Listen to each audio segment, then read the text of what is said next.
সুদীপ বন্দ্যোপাধ্যায় তো আর বিজেপির সাথে বেইমানি করেনি, অতএব যার সাথে বেইমানি করেছে তারা এর উত্তর দেবে। নিট আন্দোলন মানে কোন নিটের কথা বলছেন? মানে NEET নিট? ও, আমি বললাম মদনদার নিট। পশ্চিমবঙ্গের সাধারণ মানুষ এদের সাম্রাজ্যকে গুঁড়িয়ে যেতে দেখতে চায়। এই এক একটা সৌধ, ওদের এক একটা মিনার, ওদের এক একটা বাড়ি, রাজপ্রাসাদে লাখ লাখ বেকার ছেলে মেয়েদের চোখের জল মিশে আছে। দাদা, অভিষেক বন্দ্যোপাধ্যায়ের যে অফিস এমএলএ এমপি অফিস ভাঙার জন্য যে কারবাই শুরু হয়েছিল, সেইটা হাইকোর্ট স্থগিতাদেশ দিচ্ছিল এবং রাজ্য থেকে বলা হয়েছে যে ওটা লিপস অ্যান্ড বাউন্স এর কোনো ব্যাপারই নয়, ওটা ইলিগাল ভাবে ভাঙা হচ্ছিল। আমি কি বলবো? দেখুন, এটা কোর্টের ব্যাপার আর রাজ্য সরকারের ব্যাপার, এই বিষয়টা আমি সঠিকভাবে জানি না। তাই এটা নিয়ে আমি কোনো মন্তব্য করব না। কিন্তু পশ্চিমবঙ্গের সাধারণ মানুষ এদের সাম্রাজ্যকে গুঁড়িয়ে যেতে দেখতে চায়। এদের সাম্রাজ্যের সমস্ত প্রতিষ্ঠানের ওপর, এদের শান্তিনিকেতন, এদের লিপস অ্যান্ড বাউন্স, এদের যা যা আছে, এদের যেখানে যা সম্পত্তি আছে, মানুষ চায় তাকে বুলডোজার দিয়ে গুঁড়িয়ে ধুলোয় মিশিয়ে দিতে দিক। কারণ এতে প্রচুর মানুষের, লাখ লাখ মানুষ, বেকার মানুষ, অসহায় মা বোনের চোখের জল আর মানুষের রক্ত, ঘাম, কান্না মিশে আছে। এই এক একটা সৌধ, ওদের এক একটা মিনার, ওদের এক একটা বাড়ি, রাজপ্রাসাদে লাখ লাখ বেকার ছেলে মেয়েদের চোখের জল মিশে আছে। দাদা, উত্তর কলকাতা জুড়ে আজকে সুদীপ বন্দ্যোপাধ্যায়ের নামে বেইমান, চোরটা, ময়না দিদির বটটা এরকম পোস্টার করেছে এবং সেখানে লেখা রয়েছে প্রচারে তাপস রায়, কুণাল ঘোষ। যদিও তারা অস্বীকার করেছেন যে তারা এই নামের আরো কেউ থাকতে পারে, আমরা এর সঙ্গে জড়িত নই, কিন্তু এই যে বেইমান, চোর সুদীপ বন্দ্যোপাধ্যায়, মানে সুদীপ বন্দ্যোপাধ্যায় তো আর বিজেপির সাথে বেইমানি করেনি, অতএব যার সাথে বেইমানি করেছে তারা এর উত্তর দেবে। আর এই পোস্টার আমি দেখিনি, আমি জানি না, আমি আপনার কাছে শুনলাম। তো এই শুনেই আমি কি, একদম সোজা আমি হিন্দিতে এখনো বলে যাইনি। দিয়েছি, হ্যাঁ, তার আমি পেছনে এখনো যাইনি ওখানে। হ্যাঁ, গিয়ে দেখবো, নমস্কার করব পোস্টারটাকে। ওনার ছবি টবি আছে? হ্যাঁ, ওনার বাহ, ছবি, তাহলে একটা ভালো। পোস্টার হ্যাঁ, নিয়ে দাঁড়িয়ে রয়েছেন যে নমস্য বেইমান। মানুষকে আমি নমস্কার করব। বেইমানি উনি কার সাথে করেছেন? তারাই পোস্টারটা লাগিয়েছে। শুনুন, এগুলো হচ্ছে রাজনীতিকে গুলিয়ে দেওয়ার পরিকল্পনা। কুণাল ঘোষের সঙ্গে তাপস রায়, তাই বললেন তো? কুণাল ঘোষের সঙ্গে তাপস রায়, হ্যাঁ, এটা হচ্ছে গুলিয়ে দেওয়ার রাজনীতি। হ্যাঁ, আবার বেইমান, বেইমান উনি কার সাথে করেছেন? যার সাথে করেছেন তারাই পোস্টারটা ছেড়েছে, এটা পরিষ্কার কথার মধ্যে দিয়ে। কিন্তু এই গুলিয়ে দেওয়ার নোংরা রাজনীতির খেলা, এটা কাম্য না। হ্যাঁ, এই দেখলাম।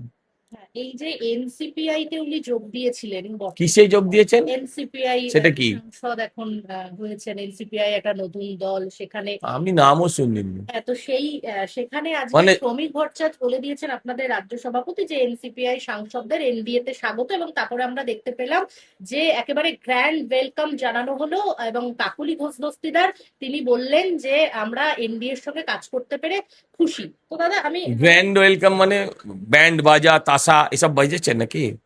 না না, কি হয়েছে? খানা পিনা, তাসা, ব্যঞ্জো, বাজি পোড়ানো, আপনি বলছেন গ্র্যান্ড ওয়েলকাম, সেটা জিজ্ঞাসা করছে।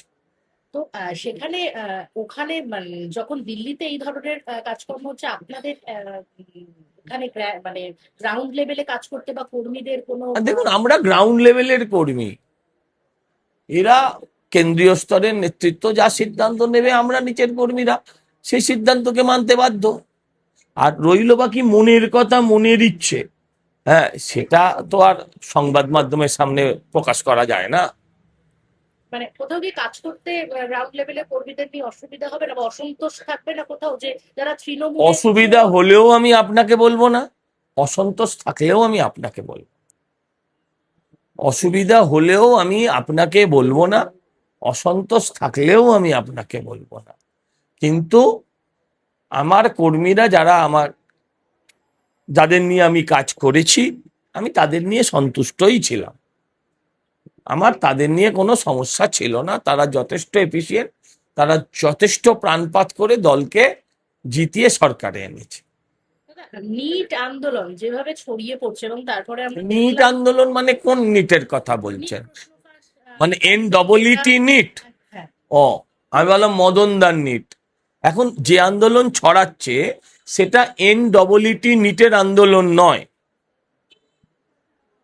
যেটা ছড়াচ্ছে সেটা এক হচ্ছে ওই নিট, যেটা মদনদার নিট তার আন্দোলন, অথবা যাদের নিট লক্ষ্য মোদিকে হাটাও যেন তেন প্রকারেণ, এটা তাদের লড়াই।